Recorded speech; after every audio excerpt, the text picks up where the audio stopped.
নবীজির সঙ্গে জান্নাতের ভিতরে কয়জন বিবির সঙ্গে বিবাহ হবে? 2 জন। সেই 2 জন বিবিকে আপনারা কেউ জানেন? কেউ বলতে পারবেন না, কারো বলার ক্ষমতা নাই। আমি জানি, কিন্তু শুনেলেন, জান্নাতের ভিতরে আমার আল্লাহ আমার নবীজির সঙ্গে 2 জন বিবির সঙ্গে বিবাহ দেবেন। মা খাদিজাকে বললেন, খাদিজা, আমার সঙ্গে 2 জন বিবির বিবাহ হবে, সেই বিবি 2 জনকে তুমি জানো? বলে, ইয়া রাসূলুল্লাহ, আমি তো জানি না। বলে, 1 নম্বর হলো ফেরাউনের বিবি আসিয়া, যে ফেরাউনের বিবির ওপর এত অত্যাচার, এত জুলুম এত অত্যাচার হয়েছিল।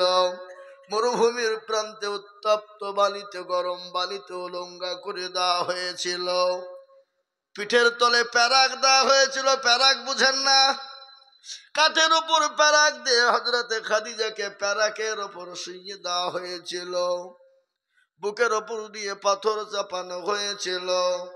আর নারী দেহ নরম দেহ, আর ওই প্যারাক গুলো একটা একটা করে আসিয়ার শরীরে ঢুকে যেত, রক্তর বুকের বেরিয়ে যেত। কিন্তু হযরতে আসিয়া তার স্বামীকে খোদা বলে মেনে নেয়নি। আল্লাহকে বলে, আল্লাহ, আমি তো তোমাকে ছাড়া আমি কাউকে আল্লাহ বলে মেনে নিতে পারবো না। তুমি তো আমার রব, তুমি তো আমার প্রভু, তুমি তো আমার স্রষ্টা, তুমি তো রাত্রির আসমান এবং জমিনের মালিক, তুমি তো রাত এবং দিনের মালিক। আল্লাহ, আমি তোমাকে ছাড়া কাউরির কাছে মাথা নত করব না।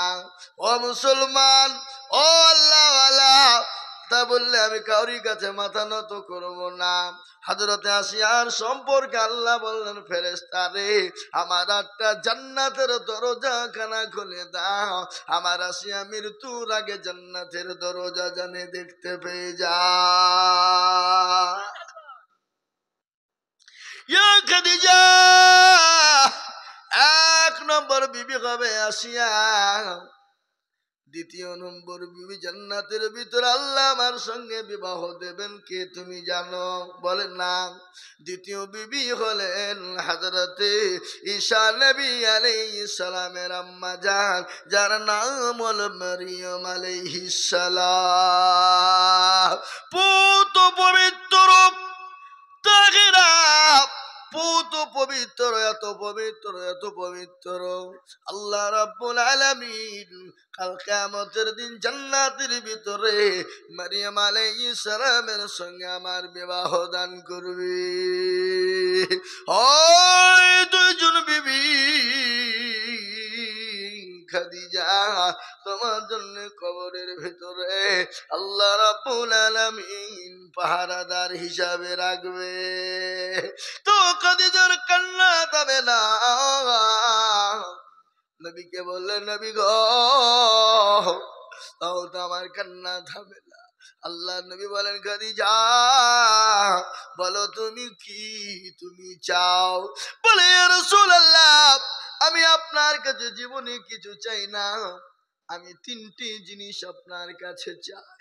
নবী গো, আপনি বলুন দিবেন কিনা? খাদিজাকে নবী বললেন, খাদিজা রে, তুমি কি জিনিস আমার কাছে চাইবে, আমি তোমাকে দেব না তাই হয়? বলো তুমি কি চাও? 1 নম্বর হলো, ইয়া রাসূলুল্লাহ, আমি যখন মারা যাব, আমাকে যখন কাফন দাফন করানো হবে, নবী গো, আপনার ওই পুরনো জুব্বা মোবারক দিয়ে আপনি আমার শরীরটাকে সুন্দর করে ঢেকে মাটি দিবেন। নবী বলেন, খাদিজা, এত সম্পদের মালিক তুমি, আমাকে ইসলামের জন্য সম্পদ তুলে দিলে। খাদিজা গো, আমি তোমাকে পুরনো পোশাক দিয়ে যদি দাফন করে দিই, এতে মানুষ আমাকে খারাপ মন্তব্য করবে। রাসূলের বিবি খাদিজা বলে, যে রাসূলুল্লাহ, আমাকে আপনাকে কে খারাপ মনে বললো এটা আমার দেখবার নাই। আমি আপনার জুব্বা মোবারক কেন কেন চাই জানেন? কবর বড় কঠিন, ডানের মাটি পায়ের মাটি বড় কঠিন। ওই ডানের মাটি পায়ের মাটি যখন আমাকে এরকম করে পিছাই করতে যাবে, আপনার ওই জামা আমার জুব্বা মুবারকের বরকতে ডানে বায়ের মাটি আমার শরীরে স্পর্শ করবে না। এক নম্বর। দ্বিতীয় নম্বর হলো নবী গো, আমি যখন মারা যাব দয়া করে মেহেরবানি করে আপনি আপনি কবরে নিজে আমাকে দাফন করবেন, কাউকে নামতে দেবেন না। বিশ্ব নবীকে বললেন খাদিজা নবী গো, আপনি যখন নামবেন আমি কেন নামতে বললাম জানেন? আপনার ওই পায়ের স্পর্শ যখন কবরে পাবে ওই কবরের মাটির কোনো ক্ষমতা না আমি খাদিজাকে কষ্ট দেবে। 2 নম্বর হয়ে গেল। 3 নম্বর হলো খাদিজা বলো আর কি নিবা? বলে নবী গো, আপনি যখন সবাই যখন মাটি দিয়ে চলে আসবে আপনি দয়া করে মেহেরবানি করে কবরের 3টা প্রশ্নের উত্তরটা আপনি দিয়ে দেবেন। নবী বলেন খাদিজা রে, এটা অসম্ভব, এটা অসম্ভব। নিজের প্রশ্ন নিজে কি জবাব দিতে হবে। হযরত মা খাদিজা তিনি মারা গেলেন। বিশ্ব নবীর জুব্বা মোবারক দিয়ে তেনাকে মাটি দিলেন। মাটি দেওয়ার পরে সমস্ত সাহাবারা চলে এলেন। খালি আল্লাহ নবী কিন্তু আসেন নাই। কবরের পাঁজরে দাঁড়িয়ে বসে বসে কান্না করে। আল্লাহ নবীর আল্লাহ রাব্বুল আলামিনের ফেরেশতা জিবরিল আলাইহিস এলেন। আসার পরে নবী গো, আসসালামু আলাইকুম ইয়া রাসূলুল্লাহ, আপনি বাড়ি চলে যান, আপনি কান্না করবেন না। ওগো নবী, আপনি কোনো চিন্তা করবেন না, আপনার বিবি খাদিজার প্রশ্নের জবাবটা আমার আল্লাহ নিজেই দিয়ে দেবেন। জোরে বলুন সুবহানাল্লাহ। সুবহানাল্লাহটা বলছে না?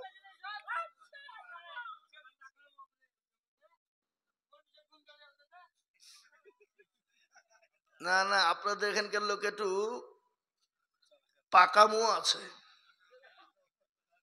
বুঝা যা রে বুঝাই না রে তারে বুঝাই কে, আর না বুঝা যে হু হু করে তাকে ভূতে ধরেছে। হ্যাঁ জি ভাইয়ের আমার দরদির আমার সোনার লালেরা, খবর আপনি যতই পাই তারা ভাঁজেন, যত ইয়ার কি ফুচকামো ঠাট্টা ইয়ার কি মজা কি করেন, কবরে কিন্তু 60। এখানে আমরা যারা এসেছি আমরা বাড়ি যেতে পারবো গ্যারেন্টি কার আছে? হাত তুলে দেখান। তাহলে অত ফুটেনি কেন? অত ইয়ার কি কেন? কথা বলেন। যদি আপনি আমি এখান থেকে বাড়ি যাব গ্যারেন্টি থাকে, তাহলে আপনি আর কি করবেন? ফুচকামো করবেন, ফুটেনি মারবেন, ঠিক আছে। আপনার আমার জীবন তো নট গ্যারেন্টি। কি গ্যারেন্টি? Not guarantee. জি, इस पर है नहीं रहेगा। বুঝতে পারলেন না? যা হোক, আল্লাহ আমাদের সকলকে শোনার থেকে বেশি বেশি করে আমল করার তৌফিক এনায়েত দান করুন। সকলেই বলি আল্লাহুম্মা আমিন। জোরে বলি আল্লাহুম্মা আমিন। আর একটা শেষ কথা আমি আপনাদেরকে বলি, আমি আমার দোয়ার মাধ্যম দিয়ে এগিয়ে যাব ইনশাআল্লাহ। 1 থেকে 2 মিনিটের মধ্যে দোয়া করব ইনশাআল্লাহ। 1 করে দোয়া করব। আপনাদেরকে আরেকবার আমি অনুরোধ করব, নামাজ জানে কেউ ছেড়ে দিবেন না। আমাদের দেশে মাঠে কাজ লাগলে নামাজ বন্ধ হয়ে যায়।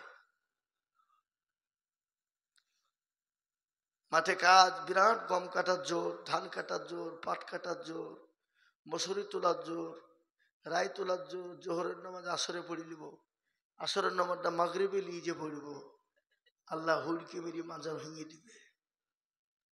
আবার একজনের নামাজ পড়ে মুরগি যেমন ঠক ঠক করে ভাত খায়, ও চোরের মতন নামাজ পড়ে। বেয়াদব, তুমি কার সামনে এত তাড়াতাড়ি দেখাচ্ছ? আল্লাহর সামনে? হ্যাঁ, আল্লাহর সামনে তুমি জরুরি দেখাচ্ছ? জরুরি কাজ দেখাচ্ছ? আল্লাহ তোমাকে মুচড়ে ওই জায়গাতে বসিয়ে দিতে পারে। পারে না? পারে না? পারে। সুতরাং নামাজে তাড়াতাড়ি করবেন না, সুন্দর করে উত্তম রূপে আল্লাহর হুকুম নামাজটা আদায় করবেন। এবং আমাদের দোয়া ছাড়া কিছু নাই। দোয়া করবেন এই মুসলমানদের দুর্দিন সামনে ওয়াকফ চলে যাচ্ছে। আমরা আপনাদেরকে বলছি, আমরা আন্দোলনের জন্য এগিয়ে যাব। দেশে বিদেশে, গ্রামে অঞ্চলে, পাড়াতে, এলাকাতে, বাড়ি বাড়ি যেন আমাদের ইনশাল্লাহ। এ বাবাজি বসেন, দোয়া করবো বাপ। শেষ। আমরা এই আন্দোলনের দিকে আমরা লক্ষ্য করব। আর আগামীকালকে জুম্মার দিন, জুম্মার নামাজের পরে আমরা সমস্ত মুসল্লির এক জায়গায় দাঁড়িয়ে আমরা আন্দোলন করব এবং ভিডিও করে এটা ছাড়বো, যেন সবাই যেন দেখতে পারে ইনশাআল্লাহ। যা হোক, আমরা দোয়া করি। দোয়ার আগে একটা কথা আপনাদেরকে বলবো ভাই, আমার মা বোনেরা, বাবজি ভাইয়েরা, কিসের গজল আর হবে না, যা হোক গজল 2-3টে বল দিছে গো। আল্লাহ আমাদের সকলকে কবুল করে। সূরা ফাতিহাটা আমরা সকলেই পড়ি, বলেন সবাই, বলে পড়েন। এই সূরা ফাতিহা মানে বুঝেন তো নাকি? কেরালায় কাজে গেছি, যে লোকে বলছে এরা কোন ভাষা বলছে রে, দুটো জিনিস বাংলা বলছে, একটা সূরা, ওই সূরা আলহামদু সূরাটা বাংলায় পড়ছে আর আজানটা বাংলায় দিচ্ছে, সব বাদ বাকি সব উল্টে পাল্টা। হ্যাঁ গো, আলহামদু সূরাটা বাংলায় হয় নাকি? আজান বাংলায় দেয়? হ্যাঁ,